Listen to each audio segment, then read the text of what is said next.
Hi, I'm Tim Butcher for Intuition Music. We're interviewing Frank Turner tonight for his performance at the Anson Rooms. Frank Turner, you played the Anson Rooms before? I was literally just trying to remember when it was. I think it might have been in January. I did a string of shows that was a makeup for some shows I had to cancel because I got viral gastroenteritis halfway through it all, which was, I can tell you now, no fun at all. I read about that on Wikipedia actually. It wasn't good. It felt like I was trying to throw up my own pelvis. Is that for a couple of right? days. Are you sick like every morning with that? No, it only lasted for about 2 days, but it was just. I think my no girlfriend fun. actually has that. Yeah, my guitar She's tech pregnant, Barbs who is generally the kind of guy who tells everyone to man up. I started getting concerned because he looked concerned. But yeah, it was horrible. But yeah, so I'm pretty sure it was January we were in the Anson Room. Okay, and, cool. That was the thing that was nice though is at that time we did it with a kind of curtain halfway down the venue because we'd done 500 tickets or something. And today we sold out. So. Oh, wicked. Okay, so happy memories last time, but yeah. Yeah. Okay, cool. Well, it's a student gig primarily. Mainly people who go here will be students. Do you notice there's any difference sort of between student gigs and real people gigs? Well,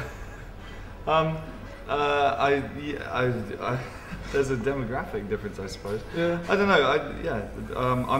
I'm an equal opportunity entertainer. Yeah. You find that sort of like crowd reactions and that. Students, I'd imagine, maybe want to hear the more popular songs and that because they're maybe simple-minded cretins and real people got I won't be baited into insulting students that easily. No, I'm a student. It's all right, but yeah, I don't know. It's just fun. Student gigs can be sort of more rowdy or anything. Sometimes, yeah, but I mean, the thing is, it's a show at a university, but I mean, this gig's open to all, so I'm sure there'll be a strong student contingent, but I'm sure we'll have lots of other people hanging around as well. You've been a solo career for how many years is it now? It's about 4 years. About 4 years.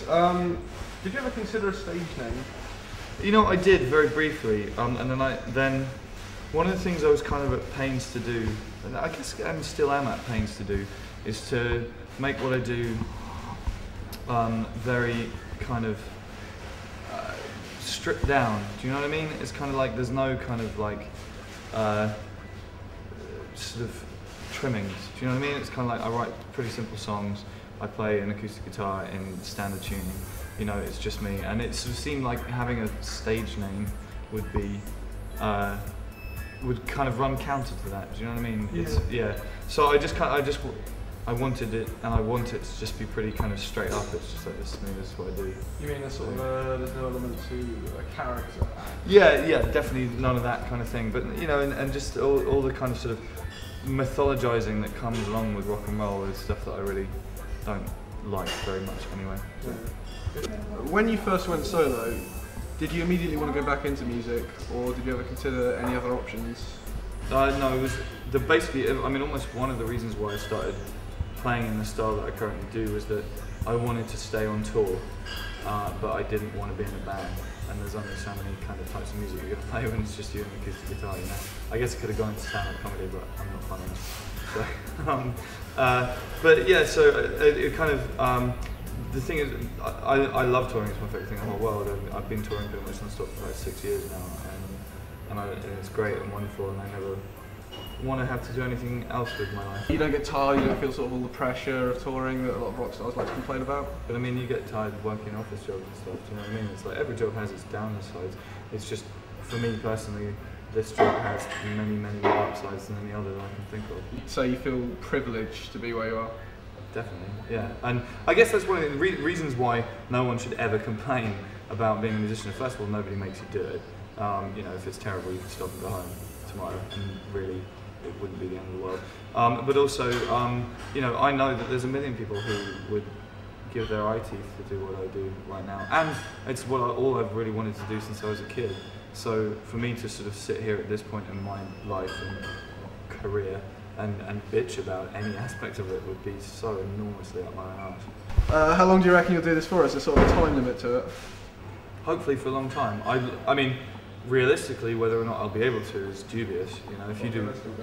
Well, this is true, but if you do the ratio of the number of people who have ever kind of achieved some degree of success in music versus the number of people who've managed to do it for the rest of their lives, do you know what I mean? The odds are against me.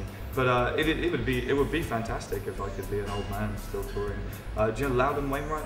He's my hero. He's an old singer-songwriter from the 60s. He's still touring now. He's Rufus and Martha's dad. Okay. But he's he's still touring now, and he's been touring since 1969, pretty much non-stop. And I want to be him when I grow up. If, for the sake of argument, you weren't able to continue doing music, is there another plan? I'd like to be a history teacher. That's a pretty specific answer. Yeah, I've thought about it. Really? Yeah, I did history at university, and history is kind of my passion in life. So you describe yourself as sort of a historically minded, concerned with sort of current historical issues, and you were interested in that kind of thing? Yeah. I think my band members would use the word geek, but I prefer your phraseology. Would you describe yourself as sort of concerned with current affairs? Yeah, I'm a news junkie. One of the questions we had on our list was basically, what did you make of Nick Griffin's recent performance on Question Time? I think that the whole thing was a shabby and shameful incident for the simple reason that there was any question about whether he should appear on it or not. I think that the people who are trying to stop him appearing are idiots of the worst kind. First of all, because I think it just demonstrated how a lot of people just have such an enormously shallow understanding of the concept of freedom and free speech and the things that make our society worthwhile. I actually think that the way that the BBC handled the programme was ridiculous as well, because they basically just turned it into a bear pit, attacking Nick Griffin. The best way to show up Nick Griffin is to ask him what his ideas on, I don't know, kind of, you know, reducing the kind of national debt burden, or, you know, just asking about policies that have anything to do with anything other than race, and he's got nothing to say because he's a third-rate politician. It sort of made him just look better because he was ganged up on so much. Right, exactly, and it's just kind of like, you know, he's a poor debater and he's a third-rate politician, and they essentially covered up that fact. But I mean, again, the fact that there was any debate about Nick Griffin should be able to say whatever he wants, whenever he wants, wherever he wants, all the time, at all places, all the time, because that's what freedom of speech means. And Peter, can I swear on this? Are you going to bleep it out? Peter fucking Hain, man, that guy, I'm going to fucking punch that guy if I meet him. Just because it was just, it really fucking, I was watching him and it really summed up what a total retard he is, because he was just kind of like, of course I'm all about freedom of speech and I'm not about censorship, and then proceeded to talk about censorship and getting rid of freedom of speech. And it's just kind of like, here is a man who's reached the top levels of government, who's never properly sat down and philosophically thought out his own political position.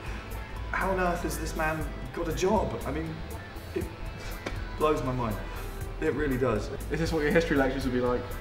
Yes, me just shouting and getting really worked up and angry about it. This year, you did Goldie Ball, didn't you? It was in the summer this year.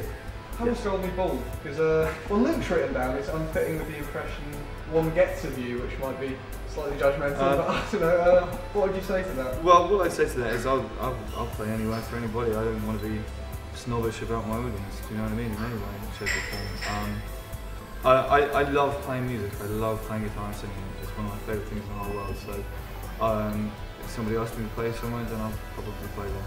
So, and you know what, in the end, I must admit, when that show was coming up, I was a little sceptical about how it was going to be. I was kind of thinking we're probably just going to show up and no one's going to care, and we showed up and they were like, we were all just walking around going, my university wasn't like this. You know, in a sort of idyllic little sort of castle with everyone in tuxes and seats. And Totally cool like that. No, sure. But it was. But we were wandering around, and then there was a belly dancing act on immediately before us, and I was sort of thinking of Spinal Tap. You know, thinking what are we doing?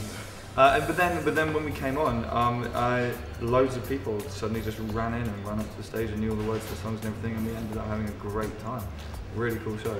So I guess that taught me a lesson almost to not be, I guess snobbish is the right word about any audience. Yeah. What kind of structure do you like to give your show? Do you like to start off quiet and get louder, or do you like to mix it up? Well, I mean, I guess the way I think about it is I think about it from the point of view of being a punter and the things that I like to see from shows. So, I mean, an obvious example of that is just that a lot of time people email me and ask me whether, you're still going to play some old songs and stuff, right? Personally, I hate it if you go and see a band. You know, if you go and see a band, they've got a new album out, you expect them to play tracks off a new album, but if they don't play, like, you know, the obvious old songs, it's just like, what are you doing? Do you know what I mean?